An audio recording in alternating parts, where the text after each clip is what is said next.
Plantão Lauro Jardim.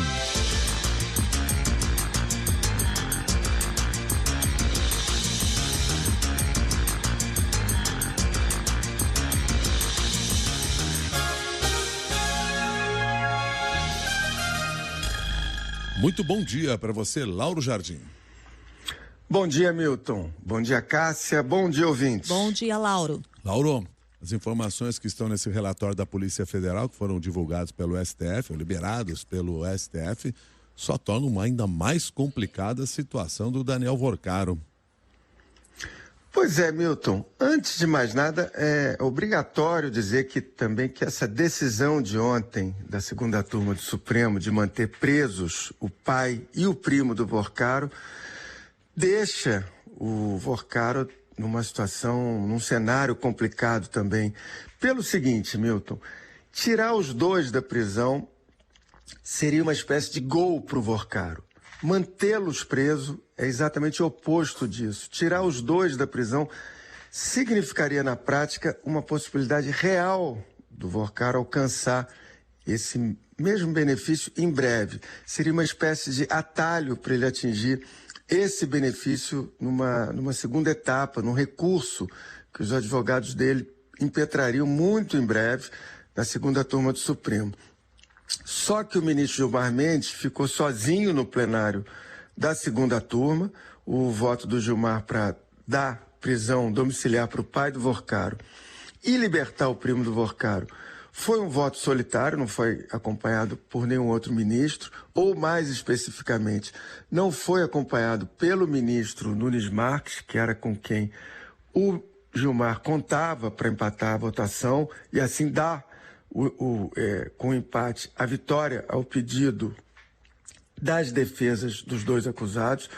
O julgamento de ontem, Milton, também escancarou o embate de visões entre o Gilmar e o relator do caso Master, o ministro André Mendonça. De um lado, a gente tem o Gilmar querendo comparar o processo do Master aos excessos que ocorreram nos vários julgamentos da Lava Jato, e do outro, a gente tem o André Mendonça defendendo os despachos que ele assinou no caso Master, mostrando com fatos o esquema de intimidação e, dá para dizer, os esquemas mafiosos e milicianos da família Vorcaro. Enfim, o fato é que ontem o Gilmar perdeu, mas o histórico de Gilmar não deixa nenhuma dúvida, ou seja, ele vai insistir em tentar melar do jeito dele as decisões do André Mendonça daqui para frente. Bom, mas a partir de agora, Milton e Cássia, no curto prazo, o cenário mais provável que a gente vai ver é o André Mendonça mandando transferir o Vorcaro entre hoje e amanhã do cárcere onde ele está preso na Polícia Federal para um presídio comum, para Papudinha, em princípio para passar um bom período por lá, o que significa obviamente uma vida mais dura num presídio comum e não num presídio especial, um cárcere especial como ele estava na Polícia Federal. E tem também uma outra coisa importante, Milton e Cássia, a enorme quantidade de fatos novos que você citou aí, Milton, na abertura, que veio a público ontem, por determinação do André Mendonça, reforça a certeza de que tem muita coisa ainda para ser revelada nesse escândalo.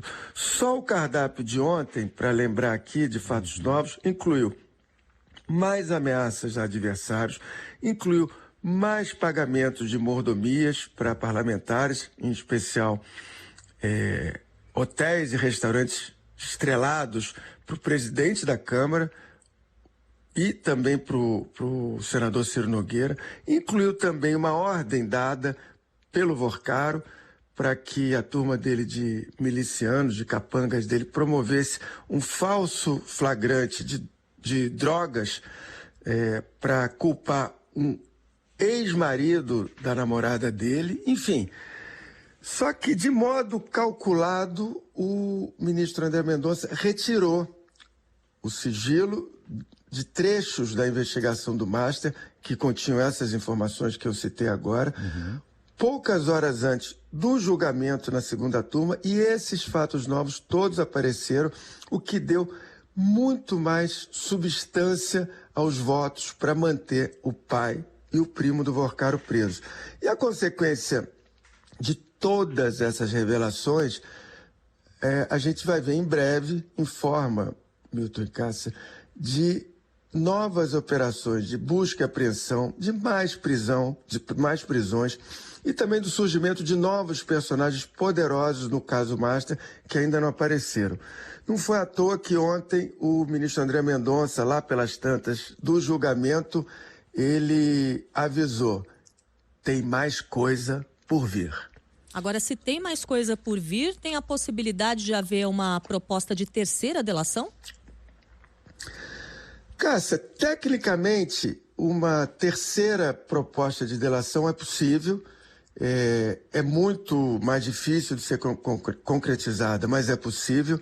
Uma das dificuldades, que eu posso citar como exemplo, é contar uma terceira versão para alguns fatos já narrados pelo Vorcaro. Em alguns episódios, o Vorcaro já deu duas versões diferentes nas duas propostas de delação que ele entregou.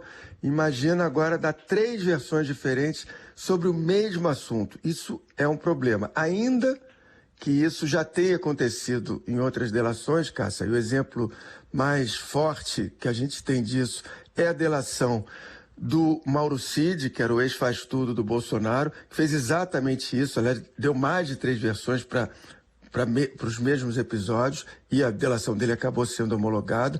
Mas esse caso do Mauro Cid foi um caso ali meio de exceção. Esse tipo de comportamento, de dar várias versões para o mesmo episódio, obviamente aquece uma delação.